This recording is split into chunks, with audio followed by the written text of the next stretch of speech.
이스라엘을 위하여 이렇게 기도하십시오. 파트 2. 데릭 프린스. 5번째, 성령을 부어주시기를 기도하기. 다음 원칙은 이 말씀과 연결되어 있습니다. 만군의 여호와께서 말씀하시되 이는 힘으로 되지 아니하며 능으로 되지 아니하고 오직 나의 신으로 되느니라. 만군의 여호와란 천사 군단을 거느리신 하나님이란 뜻입니다. 하나님은 권능과 능력, 전부를 갖고 계십니다.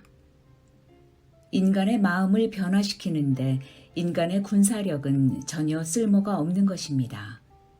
오직 성령만이 인간의 마음을 변화시킬 수 있습니다. 그러므로 우리는 스가랴서 4장 6절을 암송하며 기도해야 하는 것입니다. 여러분은 이스라엘 내 정치적 상황에 대해 분노할 수 있습니다. 저도 때로는 화가 납니다. 하나님께서 이런 상황은 인내해 주시는 것이지 승인하고 계신 것은 아니라고 봅니다. 하나님께서는 당신의 특별한 백성, 메시아닉 주의 부흥을 기다리고 계십니다. 오직 눈에 보이지 않는 신비한 성령의 능력만이 그 일을 이루실 수 있습니다. 고린도후서 3장에 보면 바울은 설교자로서 자신의 자격을 논할 때 가말리엘로부터 배웠다는 것을 내세우지 않았습니다. 오늘날로 치면 자기가 가진 유명 대학의 박사 학위를 자랑하지 않았다는 뜻입니다. 바꾸어 말하면 바울이 내세운 것은 성령의 능력이었다는 것이죠. 너희는 우리로 말미암아 나타난 그리스도의 편지니 이는 먹으로 쓴 것이 아니요 오직 살아계신 하나님의 영으로 한 것이니 또 돌비에 쓴 것이 아니요 오직 육의 마음판에 한 것이라. 바울이 고린도에 갔을 때 그곳은 온갖 부도덕과 사악으로 가득 찬 도시였습니다. 그들에게 편지할 때 바울은 오직 하나님의 영을 의지하여 사역했다는 것입니다. 저 데릭 프린스는 이곳에 오신 목회자분들에게 권고드립니다. 여러분의 사역을 진정으로 평가해 주는 것은 여러분이 어떤 열매를 맺고 있느냐에 달려 있습니다. 바울은 유대교의 최고 학부에서 공부한 자기의 깊은 학식에 대해 내세울 수 있었습니다. 그러나 그는 그런 것에 관심을 두지 않았고 자신의 메시지가 정말 성령으로 역사하는 힘이 있었는지를 중요하게 여겼으며 그 증거로 고린도 교회의 교인들에게 자신이 거기서 사역한 결과, 즉 성령께서 맺으신 열매들을 보라고 말합니다. 이 구절을 제가 읽을 때 생동감 있게 다가왔습니다. 인간의 마음에 글을 쓸 수 있는 유일한 매체는 성령님이십니다. 만약 성령의 임재가 없으면 사람들을 가르치고 타이르고 도전하고 그들의 죄를 지적해도 아무 일도 일어나지 않습니다. 오직 성령께서 사역자들을 통해 성령에 흘러나가시는 크고 작은 분량에 따라 사람들의 완악한 마음이 변합니다. 하나님은 돌 같은 사람들의 마음이 말씀에 활발하게 반응하여 부드러운 마음으로 변화될 사람들을 기대하며 기다리고 계십니다. 그러나 이런 변화의 역사가 일어나는 일에는 사역자의 고난과 희생이 따릅니다. 우리를 불편하게 하는 귀찮은 사람들도 우리가 상대해야 하기 때문입니다. 하나님께서는 그분의 백성을 찾기까지 기다리시는데 그런 백성은 오직 성령을 통해서만 만들어집니다. 이스라엘을 위한 또는 우리 주위의 형제 자매들을 위한 가장 효과적인 중보기도는 그들에게 성령의 부어주심을 간절히 기도하는 것입니다. 물론 지금도 이런 일이 일어나고 있지만 앞으로 훨씬 더 많이 성령님이 부어지셔야 합니다. 6번째, 시편 102편 12절에서 18절을 붙잡고 기도하기. 주께서 일어나사 시온을 긍휼히 여기시리니 지금은 그를 긍휼히 여기실 때라. 정한 기한이 다가옴이니이다. 이 일이 장래 세대를 위하여 기록되리니 창조함을 받을 백성이 여호와를 찬송하리로다. 이 시편은 모든 게 끝난 그런 절망에 처한 사람이 드린 기도입니다. 하나님께서는 그를 높이 드셨다가 바닥으로 낮추셨습니다. 지금 더 이상 나빠질 수 없는 최악의 상황입니다. 이런 상황에서 기도자는 흐느끼며 기도하며 그 상황을 돌파하기 원합니다. 혹시 여러분이 우울증으로 고통받고 계신다면, 우울증은 기독교인들이 가장 많이 겪는 아픔인데, 그러시다면 이 시편의 기도자처럼 기도하십시오. 문제를 바라보는 내 눈을 옮겨서 주님을 바라보십시오. 물끄러미 쳐다본다는 뜻이 아니라 간절히 앙망하십시오. 자신의 문제를 골똘히 보고 있는 한 그 문제는 해결되지 않습니다. 종종 우울하신 분들은 신앙 상담을 받기 원하는데요. 자칫 잘못하면 상담을 하다 보면 그 문제를 더욱 깊이 바라보게 합니다. 그렇게 해서 더 해결이 안 되는 경우도 있습니다. 주님을 바라봐야 하는데 문제를 깊이 바라보기 때문입니다. 시편 102편의 기도자는 주님을 바라보며 이렇게 기도합니다. 여호와여, 주는 영원히 계시고 주에 대한 기억은 대대에 이르리이다. 1절에서 11절까지는 자기의 비통함을 쏟아놓습니다. 그런데 12절부터는 시각이 완전히 바뀝니다. 기도자는 자신의 문제가 아니라 하나님을 바라보았기 때문입니다. 그러자 그에게 유대인 또는 성도들을 향한 마지막 때의 계시가 열립니다. 주께서 일어나사 시온을 긍휼히 여기시리니 지금은 그를 긍휼히 여기실 때라. 정한 기한이 다가옴이니이다. 주의 종들이 시온의 돌들을 즐거워하며 그의 티끌도 은혜를 받나이다.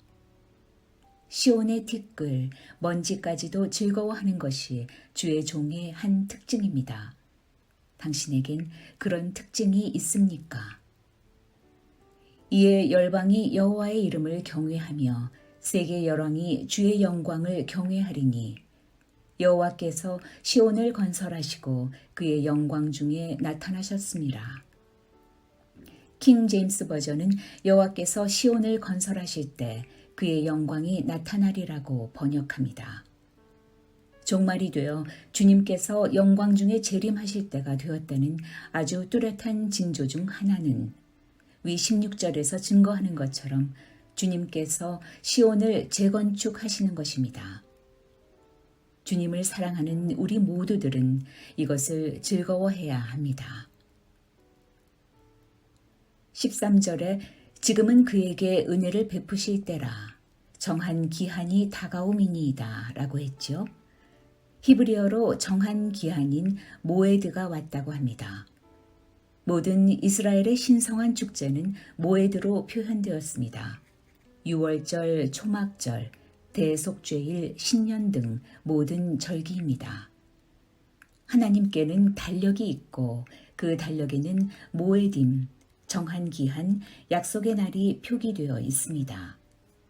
중보자는 하나님께 하나님의 달력에 있는 약속을 상기시켜주는 사람들입니다.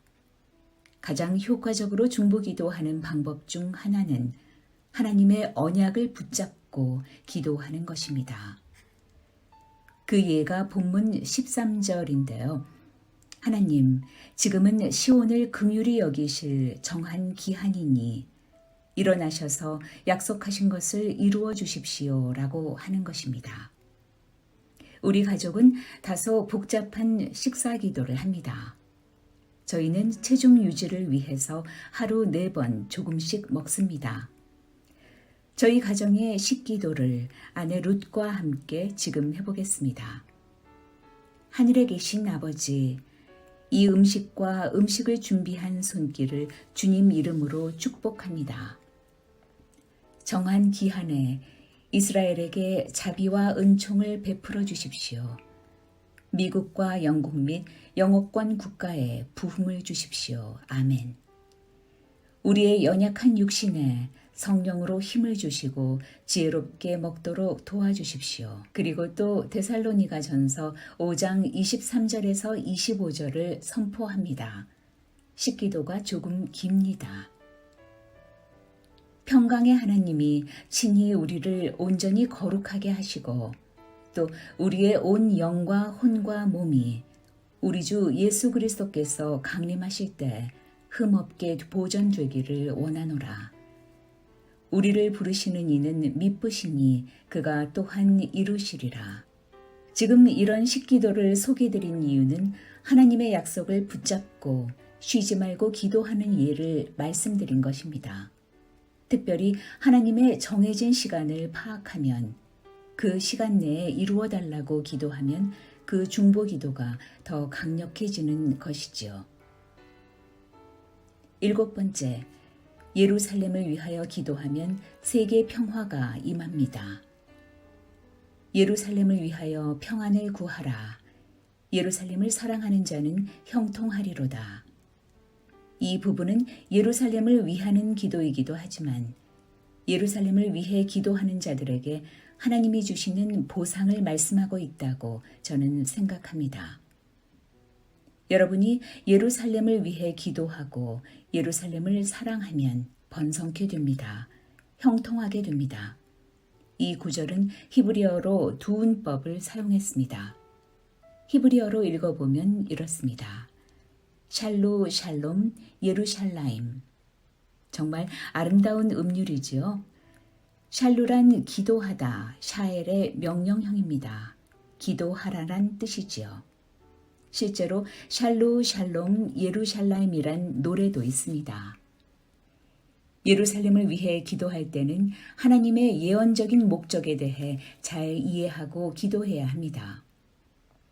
지금 당장 예루살렘에 평화가 내려와서 전쟁이 멈추어지는 것을 의미하는 게 아니라 하나님의 목적대로 예루살렘에 평화가 오는 방법들이 이루어지길 기도하는 것입니다. 그 하나님의 목적, 하나님의 방법이란 예루살렘의 평화는 평화의 왕이신 그리스도가 오셔야 이루어진다는 것입니다. 우리 각자는 피닉스, 달라스, 마이애미, 뉴욕 등지에 흩어져 사는데 왜 내가 예루살렘을 위해서 기도해야 하는가요? 라고 질문할 수 있습니다. 그 해답은 이 세상 어느 도시도 예루살렘의 평화가 오기 전에는 영구적인 평화를 누릴 수 없습니다. 예루살렘의 평화는 세계 평화와 직결되어 있다는 뜻이지요. 라고 저는 이해하고 있습니다. 그러므로 여러분이 예루살렘의 평화를 위해 기도하는 것은 그 보상으로 여러분이 사는 도시에 평화가 임하는 것입니다. 예루살렘을 위하여 평안을 구하라. 예루살렘을 사랑하는 자는 형통하리로다. 이 말씀이 바로 그런 뜻입니다. 8번째, 축복하고 축복받으라는 것입니다. 기도할 때마다 그것은 하나님의 축복을 받는 기회가 됩니다. 기도하면서 하나님의 은혜나 복을 구하지 않는다면 그건 어리석은 일이죠. 기도만 하면 하나님이 무조건 복을 듬뿍 내려주신다는 뜻은 아닙니다. 여러분이 이스라엘을 위해 기도하기 시작하면 전에 경험하지 못한 온갖 종류의 방해를 받게 될 것입니다. 선지자 발람은 이스라엘을 저주해 보려고 애를 썼지만 그때마다 하나님의 개입으로 더 많은 축복을 해야 했습니다. 더 악하게 저주하려고 들면 더 많은 축복을 하게 되었습니다. 그가 이스라엘에 대해 한 마지막 말입니다. 너를 축복하는 자마다 복을 받을 것이요 너를 저주하는 자마다 저주를 받을지로다. 여러분은 축복이나 저주 중 선택할 수 있습니다. 이스라엘을 축복하면 하나님께서 여러분을 축복하실 것입니다. 이스라엘을 저주하면 하나님께서 여러분을 저주하실 것입니다. 제가 쓴 Blessing or Curse, 축복인가 저주인가라는 책이 있습니다. 제가 이 책을 쓴 이유는 많은 사람들이 저주 아래 있으면서 그 사실을 모르고 살며 그래서 그들의 삶은 괴롭습니다. 그러면 어떻게 해서 저주에서 벗어나 축복을 받게 될까요? 사람들이 저주 아래 들어서는 가장 강력하고 흔한 원인이 반유대주의입니다. 반유대주의, 안티세미티즘, 셈족을 반대함을 주장하면 자기 개인, 교회와 공동체, 국가 그리고 문명을 자동적으로 저주 아래 들어가게 합니다. 저는 이 책의 8장에서 팔레스타인 국민인 아랍인 나비엘 하다드의 간증을 실었습니다. 그는 이스라엘 하이파에서 태어나 미국으로 이민 가서 사업을 해서 성공했습니다. 한때 그는 9개의 맥도날드 매장을 소유했는데 나중에 파산하고 말았습니다. 그러던 중 주님을 영접하게 되었고 성령 세례도 받았습니다. 그 후 주님께서는 그의 재정을 다루시기 시작했습니다. 그는 축복과 저주라는 설교를 듣게 되었습니다. 아래는 그의 간증입니다. 하나님께서 넉 달 동안 저주 아래 있는 제 삶의 영역을 보여주셨습니다. 보여주실 때마다 저는 회개를 했지요. 다음날 저는 또 새로운 영역의 저주를 깨닫게 되면 또 회개하고 저를 위해 저주를 대신 받으신 예수 그리스도의 공로를 힘입어 회개하고 그 저주를 깨뜨렸습니다. 어느 날 저는 경배 중에 이렇게 고백했습니다. 우주와 그 안에 있는 모든 것을 창조하신 위대하신 주님을 찬양합니다. 주님은 제게 정말 그 사실을 믿는가 하고 물으셨습니다. 제가 주님 믿습니다 하고 대답했습니다. 그러자 주님은 제게 유대인들에게 대한 거부감을 아직도 갖고 있는가라고 물으셨습니다. 98%의 팔레스타인들은 여전히 유대인을 거부하고 미워하며 그들에겐 역사적으로 그럴 만한 요인이 있습니다. 주님이 아직도 유대인을 거부하고 있는가 물으시자 저는 제 집안 모두가 언제나 유대인을 저주해 왔다는 사실을 기억했습니다. 그의 가족은 전형적인 팔레스타인 아랍인으로 좋은 가문이었고 명목상 기독교인이었지만 언제나 유대인을 저주했었습니다. 저는 아주 어렸을 때부터 유대인을 증오하도록 훈련받았습니다. 저는 주님께 마음속으로 이제부터는 유대인을 향한 어떤 적대감도 갖지 않겠고 그들을 용서하겠습니다. 이렇게 기도하고 난 직후 제 마음엔 무엇인가가 변화되었습니다. 저는 하나님께서 유대인의 조상인 아브라함에게 너를 축복하는 자를 내가 축복하고 너를 저주하는 자를 내가 저주하겠다라고 하신 말씀을 읽게 되었습니다. 그때 저는 제 재정이 축복이 아니라 저주 아래 있었다는 사실을 깨닫게 되었습니다. 저는 늘 돈에 쪼들렸습니다. 저는 한 번도 제 필요를 충족시킬 만큼 벌 수 없었습니다. 제가 4억을 넘게 벌 때도 5억이 필요했고 8억을 벌 때는 9억이 있어야 경비를 지출할 수 있었습니다. 그러나 제가 반유대주의를 회개하고 난 1982년 이래로 저는 수입이 언제나 경비와 필요보다 더 많습니다. 또한 저는 너그럽게 하나님 나라를 위해 드릴 수 있게 되었습니다. 하나님께서는 제 감정과 육체도 치유해 주셨습니다. 저는 우울증으로부터 완전히 자유롭게 되었고 완전한 승리 가운데 하나님의 축복 아래 살고 있습니다. 제 간증이 저와 비슷한 처지의 여러분들에게 진정한 도움이 되기를 바라는 마음입니다. 이분은 지금은 유대인을 위한 특별한 사역을 하고 있으며 팔레스타인의 무슬림들에게도 복음을 전하고 있습니다. 다수의 유대인과 무슬림이 나비엘 하다드를 통해 예수님을 만났습니다. 주님께서 먼저 이 사람의 마음을 만져주셨습니다. 유대인을 거부하거나 저주하는 것은 자신에게 유익이 되지 않습니다. 축복받고 싶으시면 먼저 이스라엘을 축복하셔야 합니다.